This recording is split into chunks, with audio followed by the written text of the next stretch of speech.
Hello everybody, कैसे आप लोग? सब बढ़िया, गुड।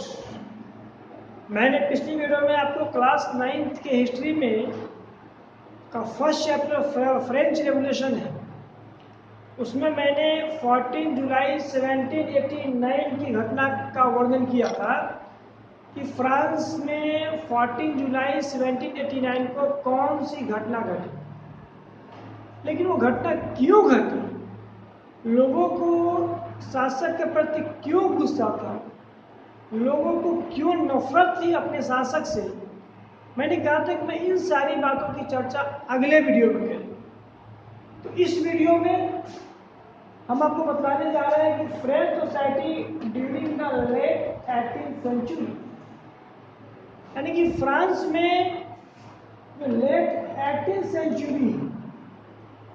18th सेंचुरी में फ्रेंच सोसाइटी कैसी थी, फ्रांस में किस तरह की सोसाइटी थी।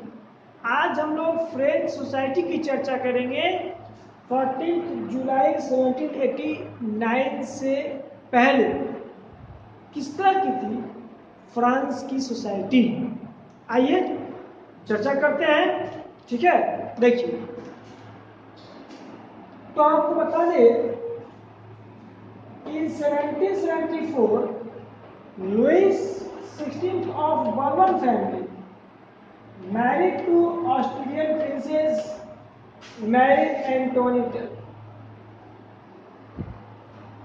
यानी कि बर्बन फैमिली का आपने बर्बन बिस्कुट खाया है? कभी आपने जानने का प्रयास किया कि जो बर्बन बिस्कुट है वो बर्बन बिस्किट का नाम बर्बन क्यों है? एक्चुअली जो बर्बन, फ्रांस में बर्बन फैमिली था, काफ़ी रिच फैमिली था, उसी के नाम पे, उस फैमिली के नाम पे एक कंपनी बना बर्बन, उसी कंपनी के बिस्किट है जिसका नाम है बर्बन बिस्किट। तो आइए हम देखते हैं कि उसी बर्बन फैमिली का एक युवक था, तो क्या नाम था?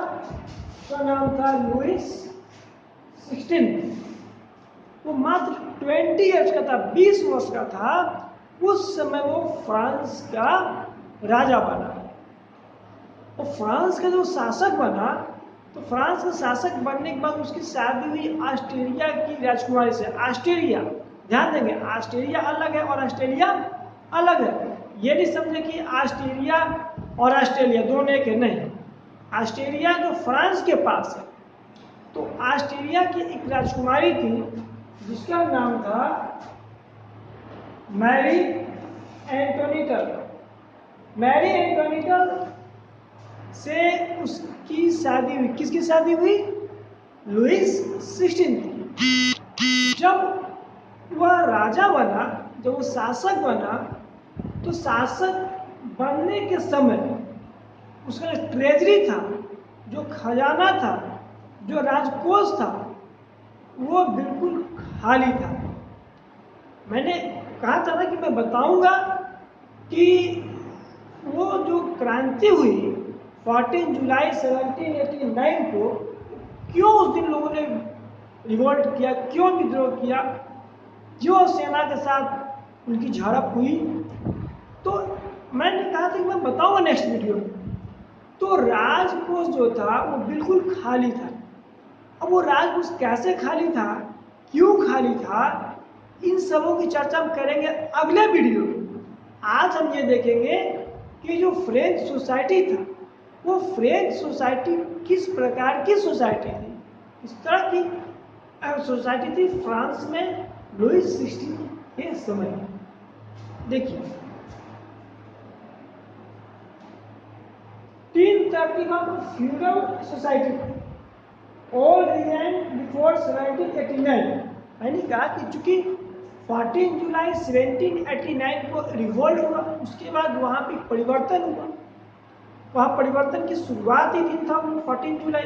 तो 14 जुलाई 1789 के पहले फ्रांस में किस तरह की सोसाइटी थी? तो उसमें फ्रांस में 3 तरह के लोग थे, 3 प्रकार की सोसाइटी थी। देयर थी स्टेट इन द फ्रांस। वो 3 स्टेट कौन थे? फर्स्ट स्टेट, सेकंड स्टेट और थर्ड स्टेट।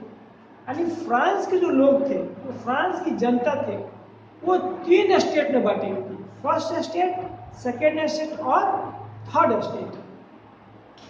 अब फर्स्ट स्टेट में कौन लोग थे?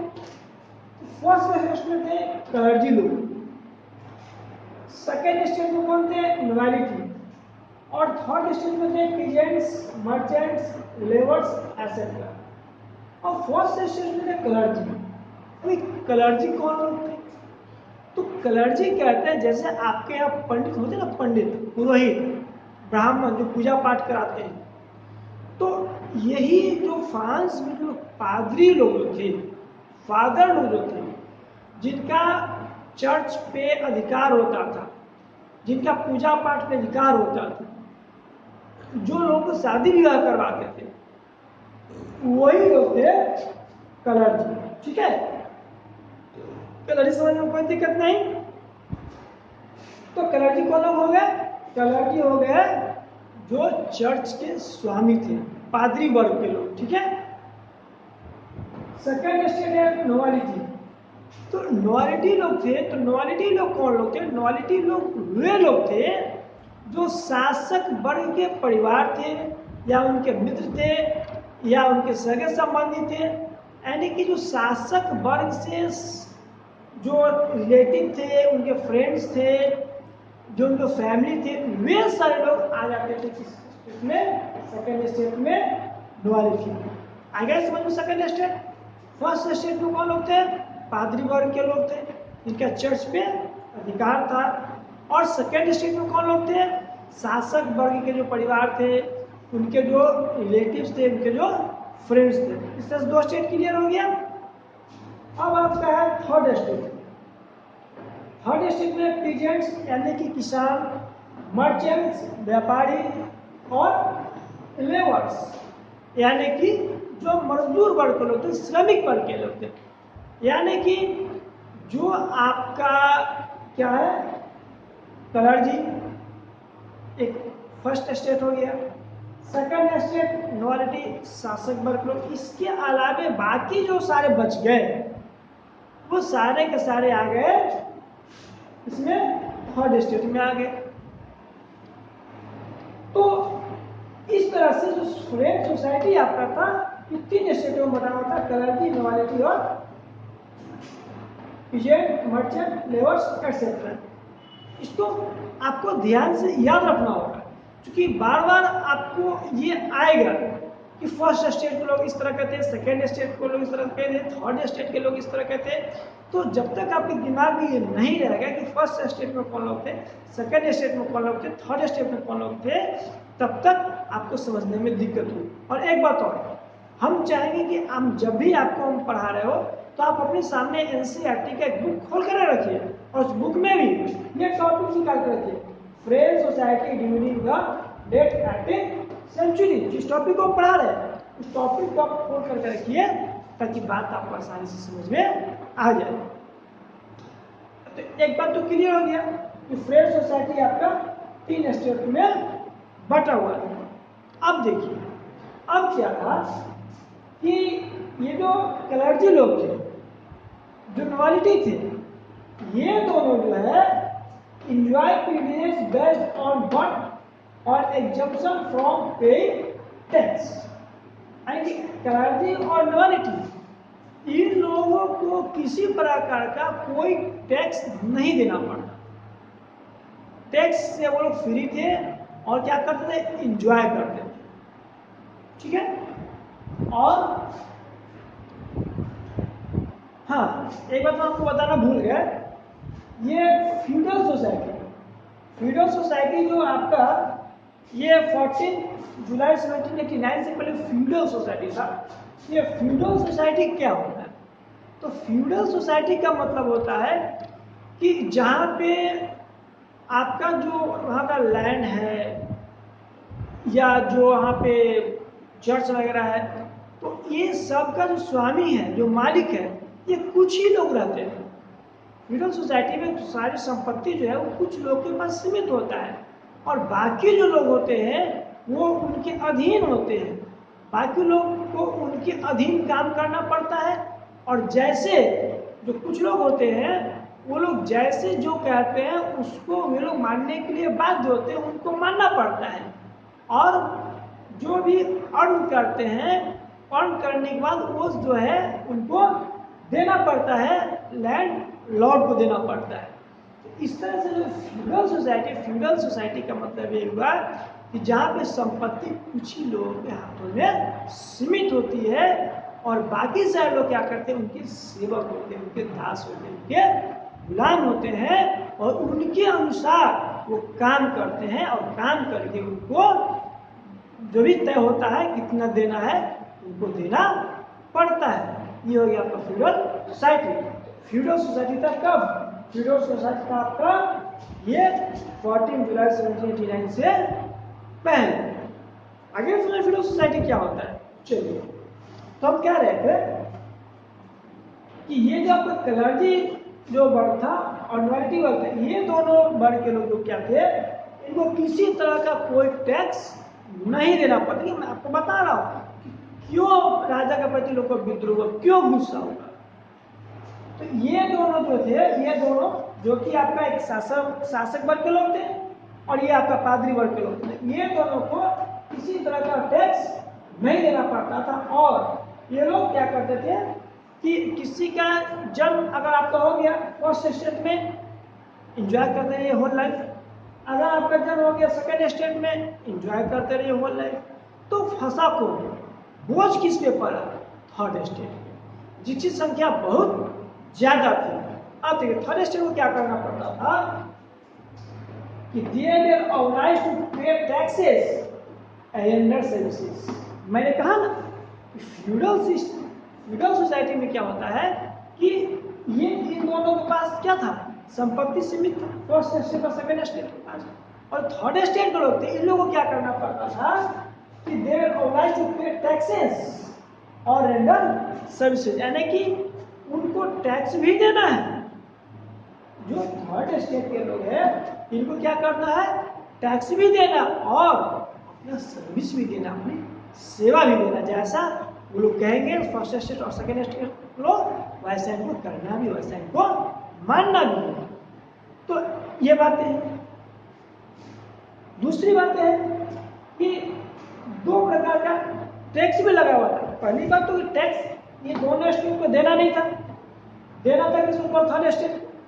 और उसमें भी tax levied by the church 1/10 of the agriculture produce. तो जो भी एग्रीकल्चर से प्रोड्यूस होता था उसका 1/10 आपको देना होता था। किसको देना होता था? यानी कहा ना फ्यूडल सोसाइटी में जो संपत्ति होता कुछ भी के पास सीमित होता था, उसको देना होता था।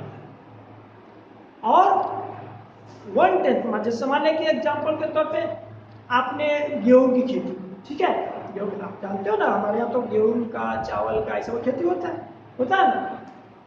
तो गांव घर में, पटना में तो बहुत कम किया गया, पटना में तो खेती करने वाले बहुत कम लोग होते हैं। लेकिन आप लोगों ने कहीं गांव होगा तो गांव में आप देखोगे कि लोग क्या करते हैं, खेती करते हैं चावल का, दाल का। तो मान लिया जाए कि 10 मन आपके यहाँ था, ठीक है, तो 10 मन में 1 मन आपको देना होता था, ठीक है। ये हो गया 1/10। इसको कहते हैं, क्या कहते हैं इसको कहते हैं टैक्स। तो एक टैक्स था और दूसरा था टेल। टेल का मतलब है tax to be paid directly to the state. एक तो टैक्स था यानी कि जो सेकेंड स्टेट के लोग हैं और ये फर्स्ट स्टेट के लोग हैं, तो जो फर्स्ट स्टेट के लोग हैं, जो क्लर्जी लोग हैं, इन लोगों को जो भी आपका प्रोडक्शन है, प्रोडक्शन का 1/10 आपको किसको देना है, क्लर्जी को। यानी कि चर्च में देना है 1/10 जो भी आपने प्रोडक्शन किया, 1/10 किसको देना है, क्लर्जी को। और इसके अलावा जो आपको डायरेक्ट स्टेट को डायरेक्ट टैक्स देना है। देखिए ये कितना तरह की मांग है। एक तो ये दोनों टैक्स भी नहीं देगा। दूसरी बात, ये क्लर्जी 1/10 लेगा और डायरेक्ट जो आपका शासक है, जो स्टेट है, वो आपसे टैक्स नहीं। और इतना ही नहीं, जो आप सामान लेते हो, खरीदते हो, उस पर जो टैक्स लग रहा था इनडायरेक्ट टैक्स, वो अलग से। तो इस तरह की व्यवस्था थी, इस तरह की सोसाइटी थी फ्रांस में 14 जुलाई 1789 से पहले। तो हम समझते हैं कि अब आपको ये French society during the late 18th century, यानी कि 18th सेंचुरी, यानी कि 14 जुलाई 1789 से पहले इस तरह का सोसाइटी था हमारे यहाँ फ्रांस में। आपको समझने में किसी तरह की दिक्कत नहीं होगी। Thank you very much, good day.